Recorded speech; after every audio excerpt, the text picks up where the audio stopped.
Sir बुलंद UCP कैसे जहन में आया? अभी आप बता रहे थे बट आप हमें टिकटॉक की वजह से ना देखें। कहीं कोई बागी पलता है, कहीं कोई जनूजात रहता है, ऐसी आवाज़ों को तीसरी रो में दफना दिया जाता है। हैदर साहब वाई यूसीपी? तो मैंने कहा मैं नौकरी नहीं करूँ, मैं अपनी एजेंसी चलाता हूँ। सुनने को आया है कि आपकी जो सैलरी है वो 3 मिलियन है। अल्लाह का बहुत शुक्र है, मुझे सुन के डर लगता है। लम्हों में बदल रही है, बेवपारी सोचों का, मैं बेवपारी लफ्ज़ों का। अस्सलाम वालेकुम नाज़रीन, मैं हूं आपका मेज़बान दानियाल रज़ा और नुक्ता पॉडकास्ट में खुशामदीद। नाज़रीन, बात वही जो दिल से निकलकर दिल तक पहुंचे। आज हमारे पॉडकास्ट की मेहमान शख्सियत ऐसी हैं कि जो बात को सिर्फ बात तक महदूद नहीं रखते बल्कि उसे अमल में तब्दील करने का तजुर्बा रखते हैं। कहते हैं कि बात करने में इसमें बड़ी सलाहियत है, बड़ी बात करता है। तो सिर्फ बात नहीं, उसको तजुर्बे में, उसको इम्प्लीमेंट करने में एक फ़न रखते हैं। हमारे साथ मौजूद हैं जनाब हैदर मिराज साहब, जो कि यूनिवर्सिटी ऑफ सेंट्रल पंजाब में डायरेक्टर हैं कम्युनिकेशन एंड मार्केटिंग के। अस्सलाम वालेकुम सर, कैसे हैं आप? जनाब वाला बहुत शुक्रिया। वालेकुम सलाम, मैं खैरियत से हूँ माशाल्लाह। सर हैदर मिराज साहब, सबसे पहले तो हमें बताएं कि यूसीपी आने के पहले और आने के बाद आपने क्या फ़र्क महसूस किया है?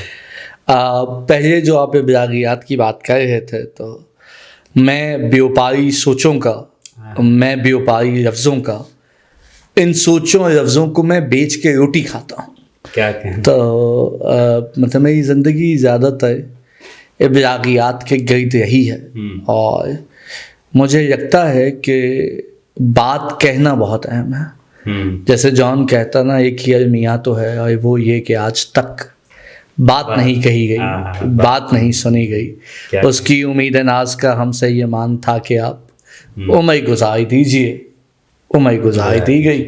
अब मैं जामिया वस्ती पंजाब में आया हूँ 2024 अगस्त, और मैं अपना नारा लेके आया था जो कि था सही बुलंद यूसीपी।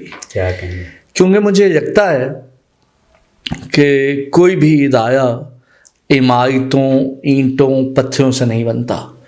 ये जुनून की कहानी होती है। इसे टिमटिमाते चेहरे, रोशन सोचें और को एग्जिस्ट करने वाले लोग बनाते हैं। कहीं कोई बागी पलता है, कहीं कोई जनूजात रहता है, कहीं कोई मिडिल क्लासिया होता है मेरे जैसा।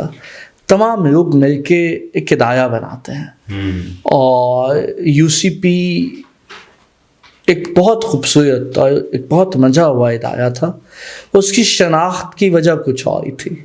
हमने उस शनाख्त की वजह बदलने की कोशिश की है और उसमें आप तमाम लोगों का बहुत साथ रहा है, क्योंकि बहुत कम लोग होते हैं जो बात कहने की जगह देते हैं। नहीं तो मेरे जैसी आवाज़ों को तीसरी रो में दफना दिया जाता है। नहीं, ऐसा नहीं है। आप माशाल्लाह से एक फ़न रखते हैं।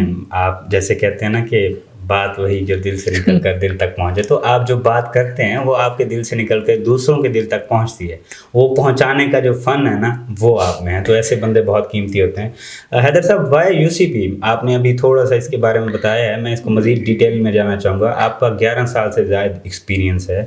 आपने फास्ट यूनिवर्सिटी में काम किया, आपने यूनिवर्सिटी गुजरात में काम किया और आप जो है 2024 अगस्त में जो है आपने यूसीपी को ज्वाइन किया। तो कैसे रुक गए यहाँ पे? नहीं, अभी तो रुकने की तो बात ही नहीं, अभी तो चंद माह हुए। लेकिन मेरी डिग्री जो है वो थी टेलीकॉम इंजीनियरिंग में।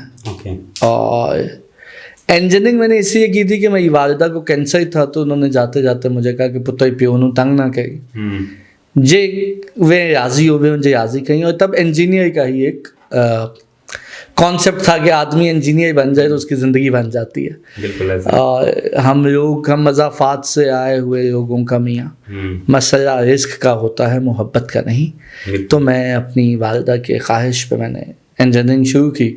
फिर इंजीनियरिंग ने मेरे साथ, और मैंने इंजीनियरिंग के साथ वही किया जो अमन के साथ डोनाल्ड ट्रंप का है। तो मुझे बीच में बहुत दफ़ा लगा कि मुझे ये काम नहीं करना चाहिए, लेकिन खैर वो किसी न किसी तरीके से मैंने मुकम्मल की 4 साल में। मेरे बुज़ुर्ग मेरे वालिद की जगह पे हैं डॉक्टर आफ्ताब, जो कि जामिया तेज़ के रईसुल जामिया हैं अब। तब वो इस्लामाबाद कैंपस के डायरेक्टर थे। उनका हुक्म था, सो हमने फैसलाबाद में फास्ट का कैंपस बनाया। अच्छा।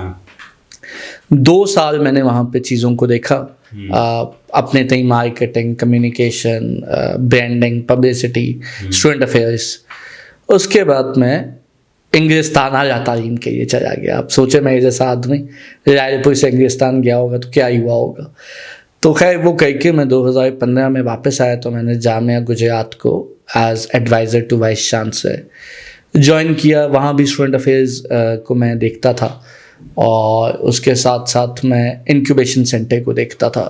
आई was working there as director business incubation centre. 2018 में मैंने तहिया किया कि अब ये काम मुझसे नहीं हो सका, नहीं किया है। सो मैंने कहा मैं नौकरी नहीं करूँगा, मुझसे नौकरी होती नहीं है। मैं थोड़ा और मिजाज का आदमी हूँ, मेरी घड़ी 9 से शुरू नहीं होती, 5 पे ख़त्म नहीं होती। उसके बाद मैंने अपनी एक कंपनी के तहत डेवलपमेंट सेक्टर के साथ काम करना शुरू किया। British high commission, Australian high commission, USAID, UNDP, Peshawar, Mohmand agency, इन तमाम जगहों पे 2020 तक 20 तक काम किया। फिर कौम पे वक्त कोविड आ गया। ठीक है। कोविड में मेरे अब्बा का इंतकाल हो गया। उसके बाद जो शय जहाँ थी मैंने वहीं रोक दी और मेरी ज़िंदगी में वो जमूद आ गया। उसके बाद मैंने बहुत कम काम किया। मैं अपनी एजेंसी चलाता हूँ, अभी भी चलाता हूँ, उसका स्कॉलर नाम है। हम कहानी सुनाने का काम करते हैं, हम थिएटर करते हैं, हम फिल्म बनाते हैं।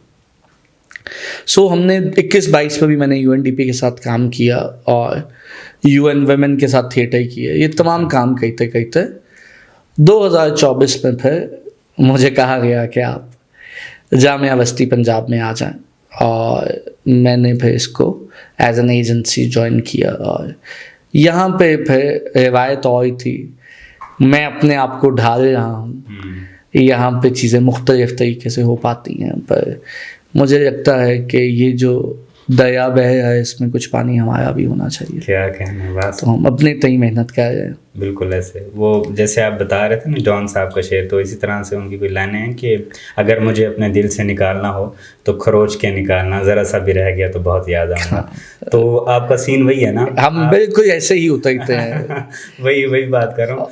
आप कम्युनिकेशन के डायरेक्टर हैं और ये कितना बड़ा लफ्ज़ है ना, मुझे सुन के डर लगता है। मैं अभी रिसेंटली एक पॉडकास्ट कर रहा था इनके साथ, जो जवान हैं हमारे टाकिया के। तो मैं कहता इस कमरे में इतने डायरेक्टर बैठे हैं कि मुझे खौफ आता है। लेकिन मैं मतलब I would want to be known as an individual. मुझे डेजिग्नेशन तंग करती है। मुझे लगता है कि यार मुझे ये आज़ादी होनी चाहिए कि मैं कैफ़े में किसी बच्चे की प्लेट से चिप्स उठा के खा सके, कोई भी मेरे कंधे पे हाथ रख के चल सके। ये मौका हम आपको दे रहे हैं। तो हम ऐसे ही गुजारना चाहते हैं। अच्छा चलें, अब एक डेजिग्नेशन है तो हम उसको करेंगे ना। ये तो आप भी पसंद है कि मुझे इस चीज़ से, हाँ लेकिन है तो है, लेकिन व्यूअर्स सुनना चाहेंगे ना। बिल्कुल पूछे। तो आप डायरेक्टर कम्युनिकेशन हैं UCP में। कम्युनिकेशन का एक आपको आला तजर्बा भी है। पिछले 10 साल में आप क्या देख रहे हैं कि किस तरह से चेंज हो रही है, क्या शिफ्ट आया है कम्युनिकेशन में? यह मुझे लगता है कि कम्युनिकेशन दहाइयों में नहीं बदल रही, कम्युनिकेशन लम्हों में बदल रही है। और जो इसके साथ नहीं चलेगा वो रह जाएगा, पीछे रह जाएगा। मुझे 2016 में किसी ने कहा पॉडकास्ट किया करे। मुझे लोगों से बहुत खौफ आता है। मुझे ये लगता है हाउस ऑफ कार्ड्स एक सीजन है, उसकी एक लाइन है, takes 10 seconds to kill the ambition. तो मुझे लगता है कि एक हेटेड कमेंट आता है। बल्कि अभी मैंने एक वीडियो बनाई थी खयाज के, ये जो हमारे गार्ड्स हैं, जो हमारे आपने देखी वॉइस ओवर में आया था। मैंने बहुत डरते वॉइस ओवर किया, क्योंकि मैं वो आदमी हूँ जिसने हर जगह किसी न किसी कोने से, किसी न किसी नुक्कड़ से थत्था होने की आवाज़ सुनी है। और मुझे लगता है कि कुछ लफ्ज़ ऐसे हैं कि जिनका हक कोई और अदा नहीं कर सकता। सो मुझे अपने तई कहना है।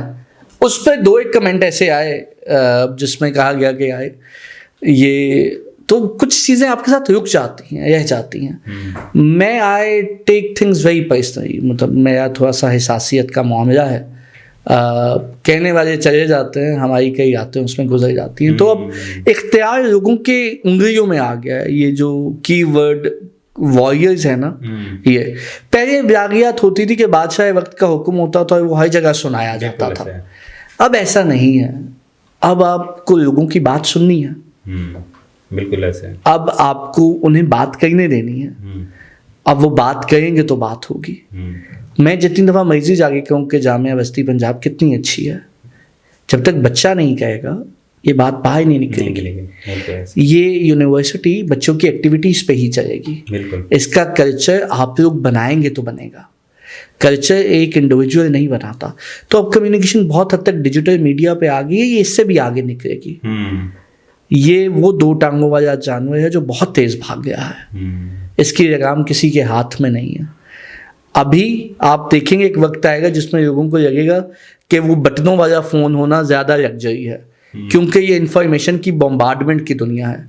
आप कुछ लगा के सोते हैं, रात को उस पर कोई कमेंट करता है, सुबह तक वो चीज़ बदल जाती है। बिल्कुल ऐसे कहीं पे कोई बात होती है, वो 7 समुंदर एक लम्हे में पहुंचती है और वो वहाँ का नैरेटिव सेट करती है। अब जामियात को मार्केटिंग नहीं, इमेज मैनेजमेंट की ज़रूरत है। अब उनके बारे में क्या बात कही जाती है ये बहुत अहम है। बिल्कुल ऐसे they can not get away with कि हम ऐसे ही हैं, ऐसा तो नहीं हो सकता। बिल्कुल ऐसे दौर के साथ चीज़ें, अब आपको को एग्जिस्ट करना है। अब कम्युनिकेशन इज टू वे, अब you need to hear, but बात करने वालों को भी ये सोचना चाहिए कि हर इंसान का हर चीज़ के बारे में ओपिनियन नहीं हो सकता। इन्फॉर्म्ड ओपिनियन होना बहुत अहम है। सही। सर बुलंद यूसीपी कैसे ध्यान में आया? अभी आप बता रहे थे, what is the idea behind sir बुलंद यूसीपी? किसी मतलब मैं एक छोटे शहर का आदमी हूँ भाई, मैंने पाकिस्तान की जितनी जामियात देखी हैं, मुझे कहीं पे टेलर्ड करियर सर्विसेज ऑफिस नहीं नज़र आया, यहाँ पे है। मुझे कहीं पे स्विमिंग पूल उस तरीके से फैसिलिटीज़ नहीं नज़र आई, यहाँ पे है। यहाँ का बच्चा गाता है, यहाँ का बच्चा तबला बजाता है, यहाँ का बच्चा कोडिंग करता है, यहाँ का बच्चा शायर है, यहाँ का बच्चा नज़म कहता है, यहाँ का बच्चा लिखता है, यहाँ का बच्चा स्पोर्ट्स चैम्पियन है। आप हमें टिकटॉक की वजह से ना देखें, मैं और भी बहुत हवाले हैं मेरी जामिया, क्या मुझे वहाँ से देखें। हमें कंटेंट क्रिएशन पे भी एतराज़ नहीं है, हम अच्छा कंटेंट बनाते हैं, लेकिन आप किसी एक इदारे को, किसी एक चीज़ को टैग नहीं कर सकते। बिल्कुल ऐसे हमारी शनाख्त की और बहुत वजूहात है। बिल्कुल ऐसे है। मैं किसी और वजह से जानना चाहता हूँ, बजाय कि आप मुझे किसी और हवाले से जानते हैं। तुम किसी और हवाले से जानते हो मुझे, मैं किसी और हवाले से बहुत अच्छा हूँ। सो वो सही बुलंद यूसीपी वो नारा था कि आप कभी शाम गए, सकूत तारी हो, आपने गेट नंबर 2 के सामने खड़े होना है, आपने देखना है वो एक से बिस्मिल जो परिंदे टावर के गिर्द करते हैं। क्या कहने, आपको पता चलेगा कि ये कितनी अता वाला इदारा है। बिल्कुल ऐसे। आप कभी शाम को, मैं चूँकि यहाँ पे रहता भी हूँ, तो आप कभी शाम को जाए एम्फी थिएटर में, वो जो बच्चा गिटार बजाता है, ये आज़ादी है। आपने ये आज़ादी ना दी तो ये घुटन वाला माहौल हो जाएगा। बिल्कुल ऐसे। हमारे यहाँ बहुत सी ऐसी चीज़ें हैं जिस पे लोगों को फ़ख्र होना चाहिए। बिल्कुल ऐसे है। तो मैं सिर्फ लोगों को वो एक्सेस दे रहा हूँ। मुझे लगता है कि हर बच्चे की एक्टिविटी को मुझे सोशल मीडिया पे प्रोजेक्ट करना चाहिए। सो मैं अपनी टीम के साथ कोशिश करता रहता हूँ, चाहे रात के 9 बज जाएँ, चाहे रात के 10 बज जाए, हम लगे हुए हैं। सही। फायर आवर का आपने एक इनका फायरसाइड चैट, ठीक है, बच्चों के साथ प्रोडक्टर साहब जो है हम कलाम होंगे, उनके इश्यूज उन पे साथ बात करेंगे। तो आपको नहीं लगता आपने प्रोडक्टर साहब को फंसा दिया इसमें? नहीं भाई, हर आदमी को बात करनी चाहिए, जवाब देना चाहिए, और producer is more than happy to do that. जब इतने एक्सेसिबल हो जाएंगे प्रोडक्ट, ये होना चाहिए। वो वक्त गया जब आपके दरवाजे के बाहर 2 इधर ही बैठे होते थे और आपको साहब से इजाज़त के लिए 6 हफ्ते लगते थे। ऐसा नहीं होना चाहिए। नहीं, अब तो हायर अथॉरिटी हमारे पास यूनिवर्सिटी लेवल पे प्रोडक्ट, आप देख, आपका प्रोडक्टर बैडमिंटन बहुत अच्छी खेलता है, बिल्कुल ऐसा, वो हर जगह खुद जाता है। That is the beauty of leadership, that is how leadership should be. They should be accessible, they should hear about you. मैं चूंकि मेरे दफ्तर का रास्ता और जहाँ मैं जाता होता हूँ मुख्तलिफ जगहों पे, उनका रास्ता एम्फी से गुजरता है, मुख्तलिफ गलियों से गुजरता है, तो बहुत सी जगहों में मैं रुक के बच्चों से पूछ लेता हूँ कि भाई आप, कोई बच्चा मुझे कहता है हम तस्वीर खिंचवाने गए थे, हमसे उन्होंने इतने पैसे मांग लिए, तो I go to camera man and I said भाई किस चीज़ के पैसे? अब इसमें ये नहीं है कि कोई शिकायत लेगा है, कोई आदमी होना चाहिए जो बात सुनो, बात का जवाब दे। इब्लागियात का काम सिर्फ पोस्टिंग नहीं है, इब्लागियात का काम एक माहौल बनाना है, एक नैरेटिव देना है। ठीक है, तालीमी दुनिया से हट के अभी आप बता रहे थे कि यूसीपी ये सारी फैसिलिटीज़ दे रही हैं, यूसीपी पे जो है वो इतनी, मुझे लगता है कि वो एक चीज़ जिसकी वजह से मैं इस यारे मन पे फिदा हूँ वो इसका टैलेंट बेस्ड स्कॉलरशिप है। क्या कहना है? क्योंकि मैं बचपन में जब क्रिकेट खेलता था, जैसी भी खेलता था, तो मेरे अब्बा मेरा बल्ला तोड़ के तंदूरी में फेंक देते थे। अच्छा। मैं जब तकरीरें कहता था तो मेरे अब्बा कहते थे कि बेटा ये एकेडमिक्स को कौन देखेगा। जब मैं फास्ट से कोई लगभग 180 ट्रॉफीज लेके आया तो वो मैंने बहुत सी जगहों पे तकसीम की थी। अच्छा। क्योंकि मैं जा नहीं सकता था, क्योंकि मेरी डिग्री अच्छी नहीं थी, मेरी एकेडमिक्स अच्छी नहीं थी, तो मैं अपनी ट्रॉफियाँ छुपाता था। ये 2 इसके घर रखवा दी, 4 उसके घर रखवा दी। सो अब मुझे लगता है कि ये टैलेंट है जिसकी वजह से ये चल रहे हैं। ये टैलेंट ये खुदा की अता होती है, तो जो चीज़ खुदा देना वो इंसानों से नहीं मांगनी चाहिए। बिल्कुल ऐसे टैलेंट की भी बात हो रही थी, ये मुख्तलिफ और मैनी अपॉर्चुनिटीज़ यूसीपी फराहम करती है। और एजुकेशन के साथ साथ आप क्या समझते हैं कि जो स्टूडेंट्स हैं उनको उनकी अमली ज़िंदगी में भी तैयार करती है, उनके प्रोफेशन के लिए भी उनको मौके फराहम करती है? मुझे लगता है कि करती है, और बहुत से अच्छे लोग हैं जो यहाँ पे तैयार हुए हैं। एक साहब हैं, वो नुक्ता नाम का पॉडकास्ट कर रहे हैं, ये इससे ज़्यादा तकनीकी कार्य किया। उनके साथ बैक कैमरास पे एक CSAI का बच्चा है, एक मैस कॉम का बच्चा है। वो बच्चा जो सुबह AI पढ़ता है, शाम को कैमरा चलाता है, उसके शौक को पनपने की जगह तो मिल रही है। जो आदमी रात को 8 बजे गिटार बजा रहा है वो खुश तो है। पेट एंड क्रॉस जब गोद में पेट्स रख के अपना शौक पूरा करते हैं। कार्निवल अभी हो रहा है, तो ये क्या है? UDC के बच्चों ने आज परफॉर्म किया है, वो क्या है? वो बच्चे जो याद की तकरीर लिखते हैं, सुबह जाते हैं, वो क्या है? इदाया इंसानों से बहुत बड़ा होता है, इदारे से नहीं नाराज होना चाहिए कभी भी। आपको इनफरादी इख्तलाफ हो सकता है, दानियाल मैं दे रहा हूँ तो मैं खुद से इख्तलाफ का हक, क्या ये इख्तलाफ का हक है, मुखालफत का नहीं। क्या कहना है? तो इख्तलाफ करें, आप जम करो, मुखालफत नहीं करते, क्योंकि नारा लगाने वालों का, फतवा देने वालों को इस बात का इल्म नहीं होता कि इसका बोझ उठाते उठाते कई नस्लें तबाह हो जाती हैं। बिल्कुल ऐसे, बिल्कुल ऐसे। एक अंग्रेजी की कहावत है, मेरे दोनों दफ्तरों में लगी हुई है, वो कहती है, थॉमस फिशर की, people know what they do, frequently they know why they do what they do, what they don't know is what they do does। बिल्कुल ऐसे। हमारे बच्चे मैं समझता हूँ साबित भी करते हैं। अभी बैडमिंटन वाले इतना टॉप करके आए हैं, मैं समझता हूँ स्पोर्ट्स की ट्रॉफियाँ हैं हमारे इतना पास। मैं समझता हूँ इतना उनमें टैलेंट है, और वो फिर अपने टैलेंट से बता के आए हैं बाकी लोगों को जो इस पे तनकीद। मैं किसी बीच के रास्ते से नहीं पहुंचा यहाँ, बिल्कुल। हासिदों से ये गुजारिश है, इजाजत समझे। और वो ये भी कहते हैं कि इन बारिशों से दोस्ती अच्छी नहीं, फयाज कच्चा तेरा मकान है, कुछ तो ख्याल कर। अभी निजी यूनिवर्सिटी में एक मसला हुआ है कुछ दिन पहले। हाँ। वो बहुत ही हम उस पर जो है वो हमें अफसोस है, ऐसा नहीं होना चाहिए। आप डायरेक्टर कम्युनिकेशन हैं, अगर आप उस निजी यूनिवर्सिटी में होते तो वो जिस तरह का इंसिडेंट्स 2 दफ़ा हुए हैं वहाँ पे, तो आप उसको किस तरह देखते और आप उस सूरत हाल को किस तरह काबू में लाते? देखो यार, कुछ हादसात नारे मारने के लिए, तालियां मारने के लिए, फतवे लगाने के लिए नहीं होते। कुछ हादसात बहुत बड़े होते हैं। बिल्कुल, मैं उन पे अपनी राय भी नहीं दूंगा, क्योंकि ये इंसानी जिंदगी होती है। बिल्कुल ऐसे। कहने वाले एक जुमला कह जाते हैं, सुनने वाले की याद तबाह हो जाती है। बिल्कुल ऐसे। तो वाकई हमें इस बात का एहसास है कि we should be very concerned about what we say, और हमें वेंट आउट करने की जगह देनी चाहिए। We need to make people, देखो इसमें किसी भी इदारे का कसूर नहीं होता, इसमें हम तमाम मुआशरे का कसूर होता है। जो साथ होता है, जो साथ रहता है, जो साथ चलता है, जो साथ बैठता है। हम रोज की बुनियाद पे इतने जख्म लेके चल रहे होते हैं कि किसी का नहीं पता चलता कि कहाँ। वो तजम्मुल करीम कहता था ना, मैं गुड्डी दे कागज वाएगा तू किन मैंने मैं माई जाना ही।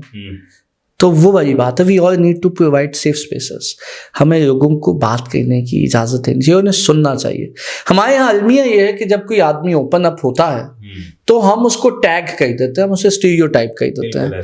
मेरा मेंटल हेल्थ पे काफ़ी मतलब मैं अक्सर उनको कहता हूँ कि आपको मैं हंसता गाता नजर आता हूँ, फिर हमारे व्हाट्सएप स्टेटस देखा करें, आपको समझ आएगी। लेकिन पॉइंट ये होता है कि ये जो रात का रीच होता है ना, ये आदमी के जहन में बहुत ख्याल लेके आता है। तो we all need to have people who hear us and not जज अस। क्योंकि हमारे यहाँ जब भी कोई बात करना शुरू करता है ना, तो हम उसको एक लकीर के ऊपर उससे बड़ी लकीर खींच देते हैं। हम किसी को कहते हैं यार मुझे लगता है कि जिंदगी मुश्किल है, वो कहता है यार तेरी तो कुछ भी नहीं मेरी वेख। हम किसी को कहते हैं कि यार वो मेरी माँ चाहिए, किसी का देखो उसके तो माँ बाप चले गए। ठीक है, we are very insensitive with our colleagues. हमें उनको सुनना चाहिए बगैर कोई जुमला कहे, बगैर कोई फतवा लगाए, बगैर कोई गमों की मैराथन किए। ऐसा नहीं है कि तुम्हारे पास 10 किलो गम है तो मेरे पास 12 है तो तुम्हारा 10 किसी काम का नहीं है। तो बात सुननी चाहिए, बात सुननी चाहिए। बहुत काम की बात की है। खामोशी से, बगैर कोई कदगने का है, बगैर कोई किसी का ठट्ठा हो जाए। हाँ बिल्कुल, ऐसे ही आप बड़ी ज़बरदस्त बात कर रहे हैं, एक्नॉलेज करने वाली है कि हम कोई भी बात कर रहे होते हैं, अगला बंदा या हमें कोई बात सुना रहा होता है तो हम अपनी परेशानियां या किसी थर्ड पर्सन की परेशानी उसके सामने बयान करने लग जाते हैं। वो बेचारा वहीं रुक जाता है, थम जाता है। खुदा की सबसे खूबसूरत बात यह है कि वो सुनकार है। आप उसे सजदों में कहें, आप उसे आधी रात को कहें, आप उसे जब भी कहें, वो सिर्फ सुनता है। क्या ये उसकी खूबसूरती है। बिल्कुल, तो हमें लोगों को सुनना चाहिए। माशाल्लाह। अच्छा, आपका ताल्लुक अदब और शायरी से बहुत ज़्यादा है। मैं अभी भी, पहले भी खैर माशाल्लाह से आप सुनते हैं और देखते भी हैं, मुलाकात का शर्फ भी कभी मिलता है तो उसमें भी नज़र आता है वाज़े तौर पर, और अभी भी मेरे ऑडियंस भी जज कर रहे होंगे। तो आप क्या समझते हैं कि जो शायरी होती है वो इंसान के लहजे में, बर्दाश्त में और गुफ्तगू को बेहतर बनाती है? यार डिपेंड करता है। देखो ये जो पत्थर है आदमी था कभी, क्या है? इसको कहते हैं इंतज़ार मियाँ। अभी कितना बड़ा शेर है। बहुत सी बातें जो इंसान किसी चीज में नहीं कह सकता वो शायरी में कह देता है, वो सुनी जाती हैं। बहुत सी जगह होती हैं शेर कहना, शेर सुनना, अदब रखना, फनकार। मेरे अब्बा अकाउंटेंट थे, सरकारी मुलाजिम थे एक जगह पे। उन्होंने अपने खातों पे, जो खाते होते हैं जिस पे हिसाब लिखा होता है उस नामचे, उन पे शेर लिखे होते थे। अच्छा। तो वो है, नसर हो, अदब हो, शेर हो, कुछ जुमले होते हैं जो आपको, the writer would continue glorifying the hunter unless lion learns how to right.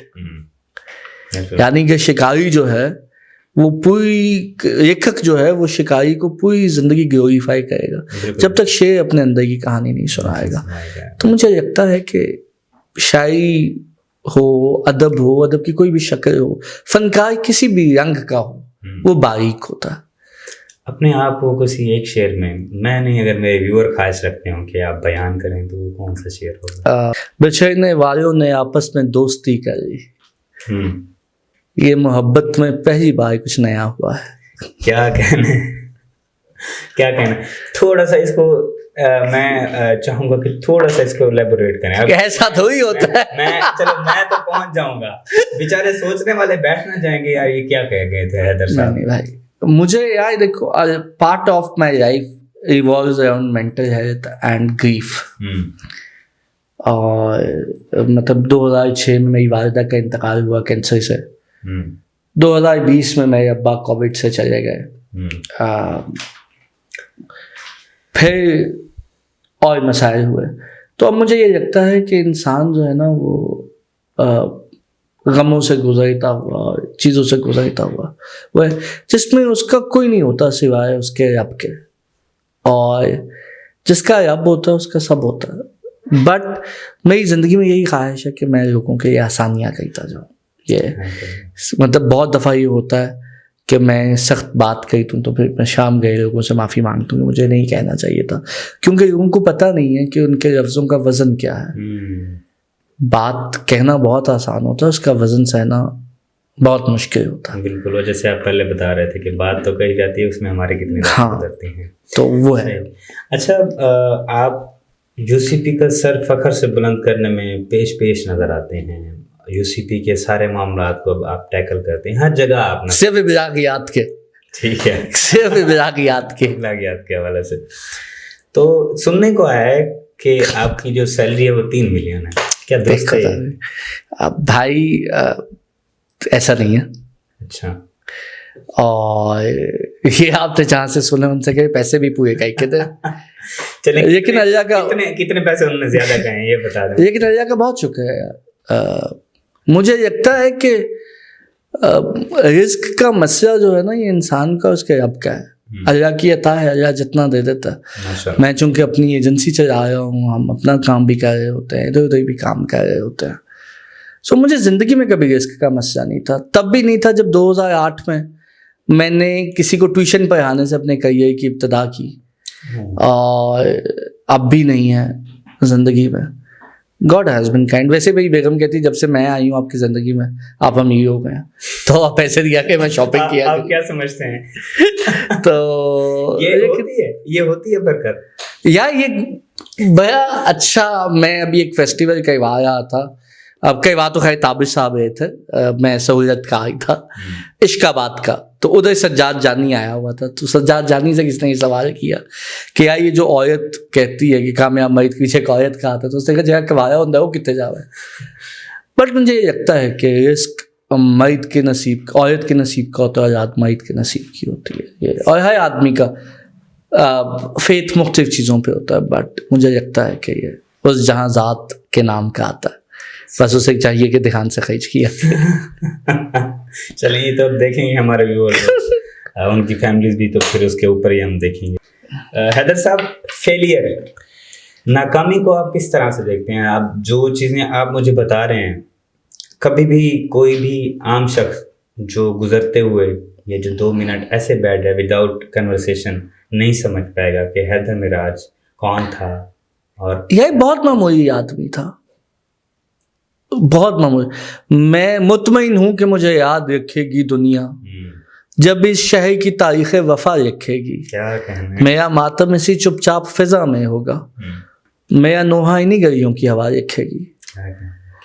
तो मुझे नहीं लगता कि मतलब मैंने ज़िंदगी में कुछ भी बयां किया है। तब मेरी ज़िंदगी मैंने बहुत से लोगों को ट्रेन किया है। जनून की कहानी है, आप फास्ट की बात करें, आप नस्ट की बात करें, आप रम्स की बात करें, तो बहुत से मुल्क इदारों में ट्रेनिंग सेशंस हुए हैं, ट्रेनर रहे हैं, इवेंट्स किए हैं। इसके बावजूद मुझे अपना बहुत इनसिग्निफिकेंट लगता है।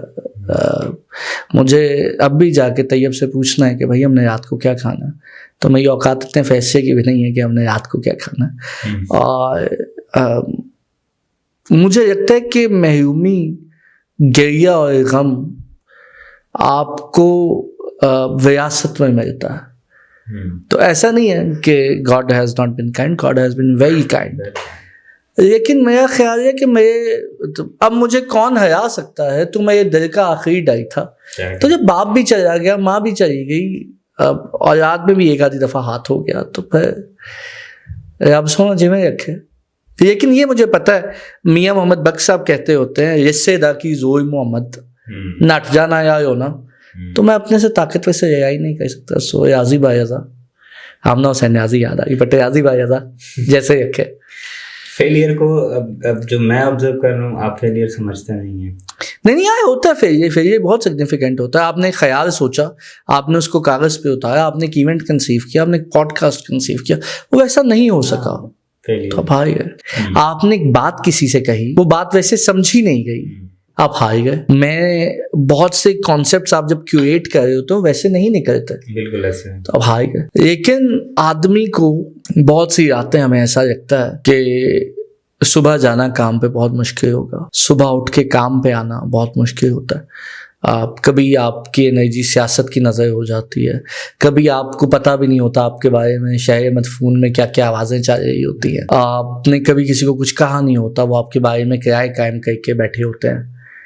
मैं यूँ कहता हूँ मुझसे आगे पूछ तो लो, मैं कौन हूँ ये बात तुम्हें लिख के बताऊँ, अंदाज़ा नहीं होता शबाहत से हमारी। तो आप मुझसे पूछ रहे हैं, आप मेरे बारे में किराए कायम गए, मतलब आप मुझसे पूछे भाई 3 मिलियन तनख्वाह। मुझे बात बहुत बाद में पता चली कि मैं आने से पहले शहर फसाने में मेरी तनख्वाह के चर्चे थे। लेकिन भाई काम करते हैं, उस काम के हिसाब से खुदा रिज़्क देता। लेकिन मुझे लगता है कि ख्वाबों का, जुनून का, मेहनत का, ख्यालों की कोई ट्रांजैक्शनल वैल्यू नहीं होती। आप उसमें इतने इन्वेस्टेड होते हैं कि आपको कोई और आवाज़ नहीं आ रही होती।